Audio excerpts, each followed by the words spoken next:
ہر حکومت جو بنی ہے وہ اسی طرح تف کے نتیجے میں بنی ہے؟ تف کے نتیجے میں نہیں بنی. دیکھیں جی آپ الیکشن اٹھا لیں 77 کے الیکشن سے آج تک کے 10 الیکشنز جو ہوئے ہیں اس میں سے 8 کا الزام جو ہے وہ ایک پارٹی پہ لگا ہے, 2 کا نہیں لگا. لیکن وہ تمام انتخابات 77 کا الیکشن وہ تھا جس میں پری پول ریگنگ ہوئی تھی, جس کے اندر کے وزیر اعظم کو بلا مقابلہ, وزرائے اعلیٰ کو بلا مقابلہ لوگوں کو اٹھا کے بند کر کے منتخب کرا دیا گیا تھا, جس کے بعد اس الیکشن کو تسلیم نہیں کیا گیا تھا. اس کے بعد جتنے بھی الیکشن ہوئے ان میں سائنسی دھاندلی ہوئی کہ پہلے سے بتا دیا گیا کہ جناب آپ جیت جائیں گے تو عوام بیچارے مجبوراً آپ کے پیچھے چل پڑے. اگلی دفعہ بتا دیا گیا میں جیت پڑوں گا تو عوام میرے ساتھ چل پڑے. 2018 کا الیکشن بھی اسی طرح کہہ دیا گیا کہ جی یہ پارٹی جیتے گی, مجھے بھی کہا گیا کہ اس پارٹی میں چلے جاؤ, ہم نہیں گئے تو الگ بات ہے. لیکن 2024 کے جو الیکشن ہوئے ہیں وہ ان تمام الیکشن سے منتخب ہیں.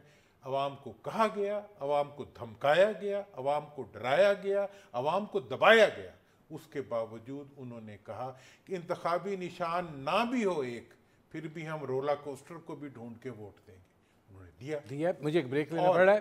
ناظرین, سینئر سیاستدان محمد علی درانی سے ہماری گفتگو جاری ہے. وقت ہوا ایک مختصر سے کمرشل بریک کا, ملتے ہیں اس وقت. Welcome back. ناظرین, ہمارے آج کے مہمان سینئر سیاستدان محمد علی درانی, ان سے ہماری گفتگو جاری ہے.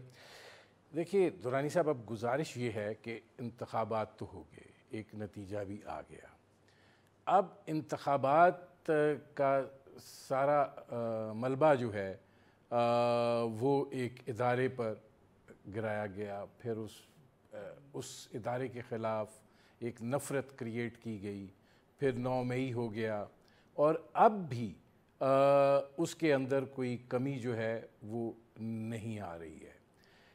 تو آپ کو کیا لگتا ہے کہ آپ ایک ایسا ادارہ جس سے آپ یہ اختلاف کر سکتے ہیں ان کی سیاسی مداخلت کے اوپر, لیکن اس چیز سے اختلاف نہیں کر سکتے, اور میں اس کو بالکل سمجھتا ہوں کہ ملک کی سلامتی کا دار و مدار جس طرح کی ہم سچویشن میں ہیں اسی ادارے کے کندھوں پر ہے, اگر وہ کمزور ہوتا ہے تو پھر فارغ ہیں.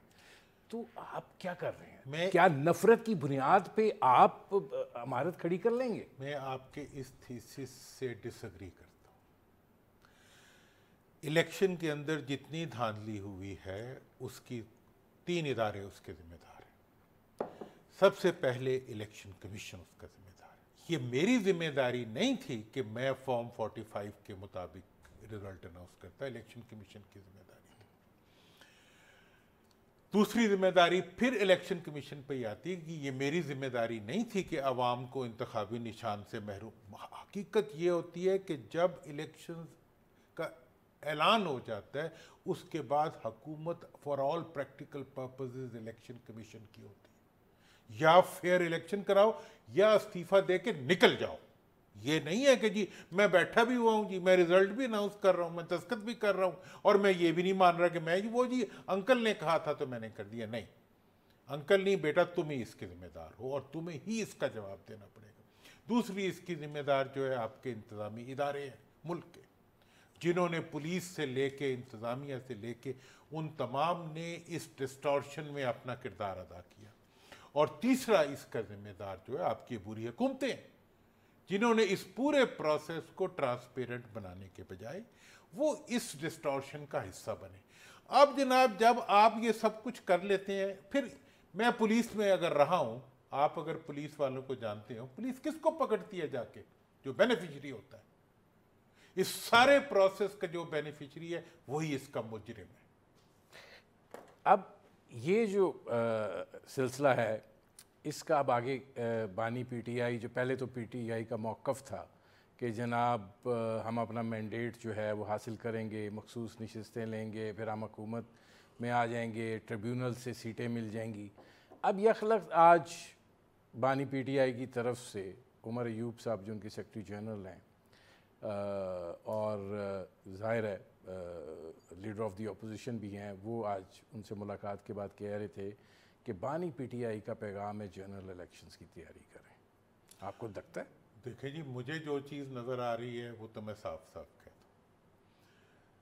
الیکشن تو ہونے ہیں، چونکہ جو 8 فروری کے الیکشنز ہوئے تھے وہ دنیا جہان کے لیے دنیا کے کسی فیئر کیا کسی ریئل الیکشن کی پاکستان میں ہونے والے بھی کسی الیکشن کی لیول پہ وہ نہیں آتے، اس لیے ان کو قبول کرنے والا جمہوریت کا انکار کر رہا ہوگا۔ وہ الیکشن تو جانے ہی جانے ہیں، میرے خیال میں جو مجھے نظر آ رہا ہے اس کے باوجود، اس تمام دھاندلی کے باوجود بھی وہ الیکشن وہ پارٹیاں نہیں جیت سکیں جنہوں نے حکومت بنایا۔ تو سب سے پہلے تو یہ جو موجودہ حکومت ہے یہ مجھے اگلے 3-4 مہینے میں فارغ ہوتی نظر آ رہی ہے، اور اس کے بعد ایک ڈی رسٹڈ، زنگ سے پاک فارم 45 کے مطابق ایک حکومت بنتی ہوئی نظر آتی ہے اور بننی چاہیے۔ وہ حکومت جو ہے وہ اس ملک کے اندر الیکٹورل ریفارم کرے گی اور کانسٹیٹیوشنل ریفارمز اسے کرنی چاہیے، جو بھی پارلیمنٹ میں موجود ہیں تمام فورسز کے ساتھ مل کے، اور اس کے نتیجے میں آئندہ عبوری حکومتوں کا نظام ختم کرتے ہوئے بلدیاتی، قومی اور صوبائی انتخابات بیک وقت ایک ہی قانون کے تحت ایک ہی مدت کے لیے کرانے کی آئینی تبدیلیاں کرنی پڑیں گی آپ کو۔ اس کے بعد میں سمجھتا ہوں کہ اگلے سال آپ اس ملک میں، آپ نے D G I S P R کی پریس کانفرنس سنی تھی؟ جی میں نے سنی تھی، اس کے بعد بھی آپ کا یہ موقف ہے؟ ان کا موقف بڑا واضح تھا، انہوں نے بار بار کہا، ان کا یہ شعبہ نہیں ہے کہ وہ ہماری طرح سیاسی موقف کو بیان کریں، وہ جتنا سیاست سے دور رہتے ہیں اتنا اچھا لگتا ہے، لیکن ان کا موقف بڑا کلیئر تھا کہ وہ آئین کی، ہاں ان کی حکومت سے کچھ گلے ضرور تھے کہ وہ ذمہ داریاں جو حکومت کی ہیں وہ ان پہ ڈال دی گئی ہیں، اور یہ میں پہلے دن سے اس بات کے اوپر چیخ رہا ہوں۔ دیکھیں، کاؤنٹر ٹیررزم جو ہے ملک کے اندر ہونے والا، وہ بنیادی ذمہ داری آئی بی کی ہے، وہ بھی آپ نے فوج پہ ڈال دی۔ اس کے بعد جو سوات کا آپریشن ہوا وہ بھی آپ نے فوج پہ ڈال دیا، پھر جو چلے جاتے ہیں بیچارے پھر انہیں واپس بھی نہیں آنے دیتے، آپ کہتے ہیں تم یہیں بیٹھو۔ مطلب یہ ہے کہ ایک فوج اوپر سے پھر سیاسی جو ایکوزیشنز ہیں وہ بھی فوج پہ کی جاتی ہیں، اور پھر اس کے لیے اس کو ذمہ دار بھی ٹھہرایا جاتا ہے، اور ایٹ این اینگل حکومتیں خود اس کی طرف ڈائیورٹ، ایک پیج کے نام پہ وہ حکومت فوج کو ایکسپلائٹ کرتی ہے۔ نہیں، آپ دیکھیں نا، بات یہ ہے کہ پہلے بھی ایکسپلائٹ کرتے تھے، اب بھی ایکسپلائٹ۔ میر جعفر میر صادق سے سلسلہ شروع ہوا تھا، اور اب اس حد تک سلسلے کو لے جایا گیا ہے، اور تحریک انصاف نے ایک اس ادارے کے خلاف جو نفرت کی ایک دیوار کھڑی کی ہے، اس کے لیے ان کو فائر وال لگانی پڑ رہی ہے۔ تو آپ کو کیا لگتا ہے کہ ایسی صورتحال کے اندر نئے انتخابات اور پھر اس کے نتیجے میں آپ اس پارٹی سے توقع کر رہے ہیں جس کا مائنڈ سیٹ ہی ڈکٹوریل ہے کہ وہ آ کے آئینی اصلاحات کرے گی اور وہ بڑی ریفارمز کرے گی، اور وہ بتائی؟ آج کا 9 مئی کا واقعہ ہوا، کتنی زیادتی تھی ایک ادارے کے ساتھ، ہاں جی، اس زیادتی کا کیا مداوع کیا ہے حکومت نے؟ 1 سال گزرنے کے بعد ایک استغاثہ کسی کام کا عدالت میں نہیں گیا، ایک ملزم کو ڈھنگ سے سزا نہیں دے سکے، تقریریں کر دی ہیں، ان کو کھینچ کے سارے پروسیس میں انگیج کر دیا ہے، ایک پولیٹیکل فورس کو ان کے خلاف پچ کرنے کی کوشش کی ہے، اور آج کیا کر رہے ہیں؟ آج عدالتوں کو اور اداروں کو لڑوانے کی کوشش کریں۔ کون کیا کس میں نے کہا ہے کہ آئین کا میلٹ ڈاؤن ہو جائے گا؟ جس جو یہ کہنے والا ہے اس کے اوپر مقدمہ چلنا چاہیے کہ آئین کا میلٹ ڈاؤن نہیں ہوگا۔ آئین کا میلٹ ڈاؤن کا کیا مطلب ہوتا ہے کہ جی مارشل لا لگے گا؟ مارشل لا نہیں لگے گا۔ D G I S P R نے یہ پریس کانفرنس کر کے کہا ہے کہ حکومت کے کسی معاملے میں فوج مداخلت کے لیے تیار نہیں ہے۔ اس کا مطلب یہ ہے کہ جو آپ میلٹ ڈاؤن کرانا چاہ رہے ہیں وہ نہیں ہوگا۔ آپ نے عوام کے ووٹ کا میلٹ ڈاؤن کر کے اپنی حکومت بنائی ہے، اب آپ کی حکومت کا کاؤنٹ ڈاؤن شروع ہو چکا ہے، وہ میلٹ ہوگی۔ آپ کا آئین کو میلٹ کرنے کی بات کر رہے ہیں، جو لوگ آئین کو میلٹ کرنا چاہتے ہیں وہی ملک کے اداروں کو کمزور کرنا چاہتے ہیں۔ دیکھیں، جب بانی پی ٹی آئی یہ کہیں کہ میں نے بات جو ہے وہ صرف اسی جگہ کرنی ہے جو طاقت کا مرکز ہے، جو طاقت کا محور ہے، تو اس کا مطلب یہ ہے کہ جو 2018 میں ہوا تھا وہ 2024